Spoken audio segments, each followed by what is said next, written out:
One issue that frequently comes up when we're talking about causality is the occurrence and potentially the misspecification of confounders.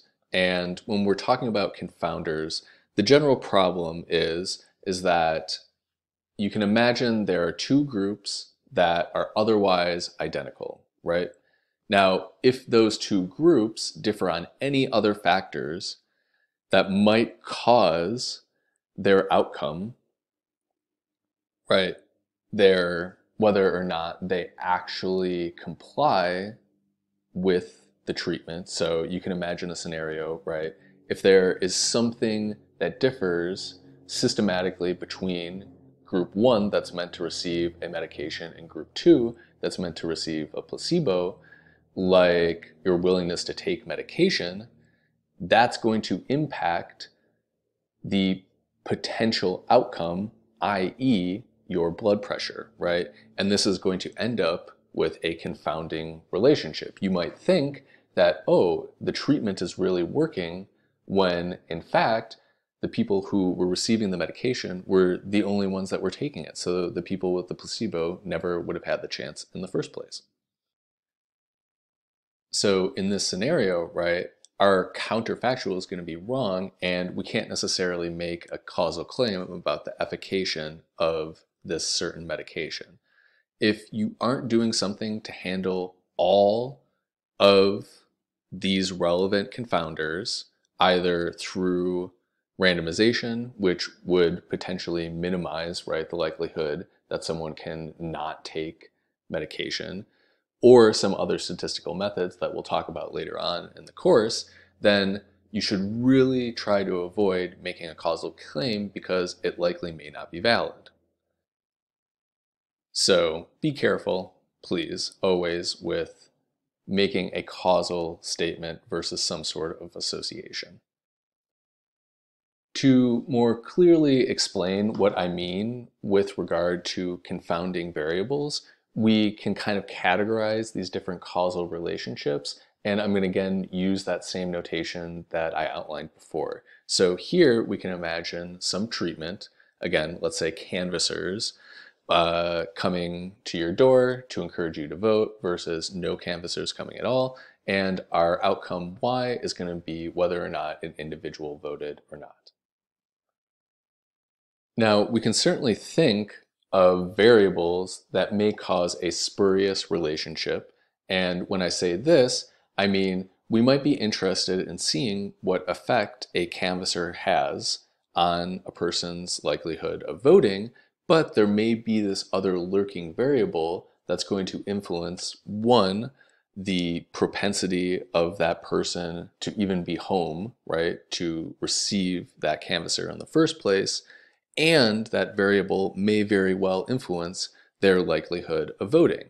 So if we find any causal relationship or any estimated relationship on the effect of the treatment, in this case canvassers, on that person's likelihood of voting, it's not really about canvassers at all. It's really about this lurking underlying variable that we haven't modeled at all.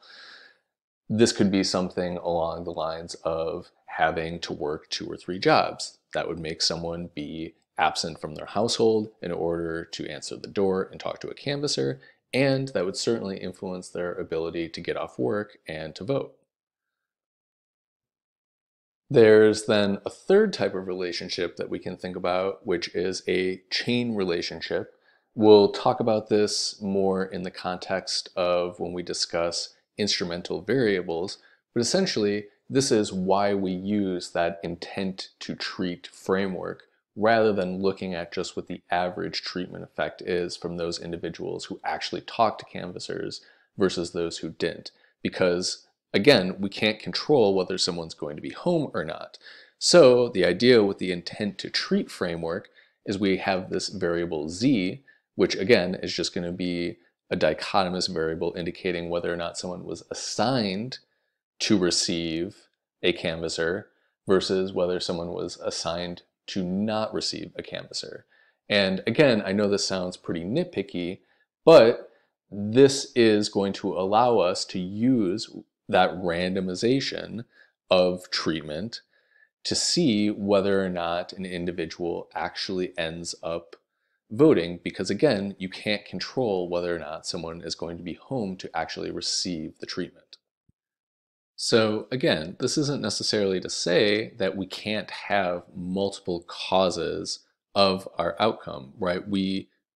It's totally plausible that our treatment of having a canvasser visit you or not, and some other variable like maybe your political interest, would both influence the likelihood that you vote. That is totally okay. Those are both direct associations. The thing that we're more worried about are these indirect causations where we might have some treatment and an outcome, and there may be that other variable, like having another job, that also impacts the likelihood that you vote. But the crucial part here is that having that other job influences the ability for you to receive the treatment. And this indirect causation that essentially masks and misidentifies the direct relationship then of the treatment on the outcome is really crucial for us to kind of cross off our list of possible things if we want to make a valid statistical inference. Now, I know this can seem pretty confusing, and so I want to walk through an example where we have some trend in the data that we observe, and I want us to try to think of multiple different explanations that could explain the data trend that we're seeing. So here we can see that the more schooling that someone has, the more booze that they consume as a measure of how much alcohol they spend annually. Now, you can imagine that this seems like a fishy relationship, right? We're basically saying that more educated people drink more. Now, let's try to think through this. Now, although this sounds a little bit silly, let's try to think of plausible direct causal relationships, right?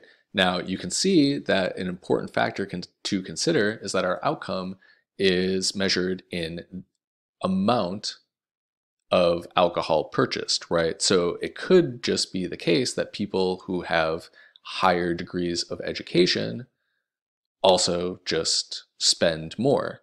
But here, income would not necessarily be a worrisome correlation because current levels of income, importantly, would not influence your past level of education. So this would be an example of a direct causal relationship.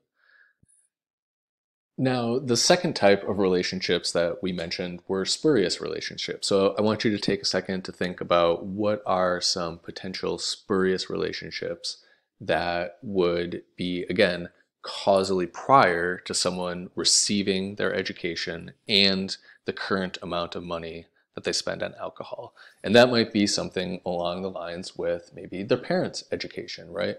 With the idea being that people who have parents that are more well educated are also likely to be more well educated themselves, and people who have more well educated parents may, and I'm not saying this is necessarily true, but it may be associated with higher levels of alcohol consumption with regard to the amount spent.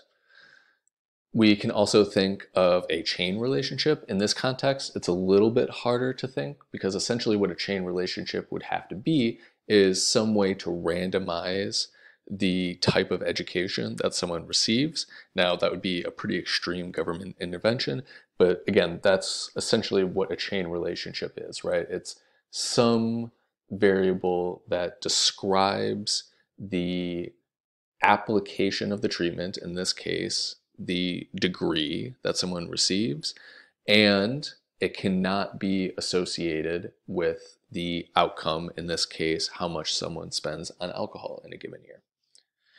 Now, I want you to spend a little bit of time thinking about other types of indirect causes. The important thing to think about here is that these have to be variables that are, again, causally prior to the treatment, in this case, education, and the amount of money that someone spends on alcohol. So you could imagine something along the lines of maybe the region that someone's born into that might determine what type of educational prospects they have, as well as maybe even culturally how much people drink, but as well as how much they spend on alcohol in a given year. Just try to think about these things and keep an open mind with regard to all the different causal paths that may interrupt the direct effect that you're interested in, which is the treatment's effect on the outcome.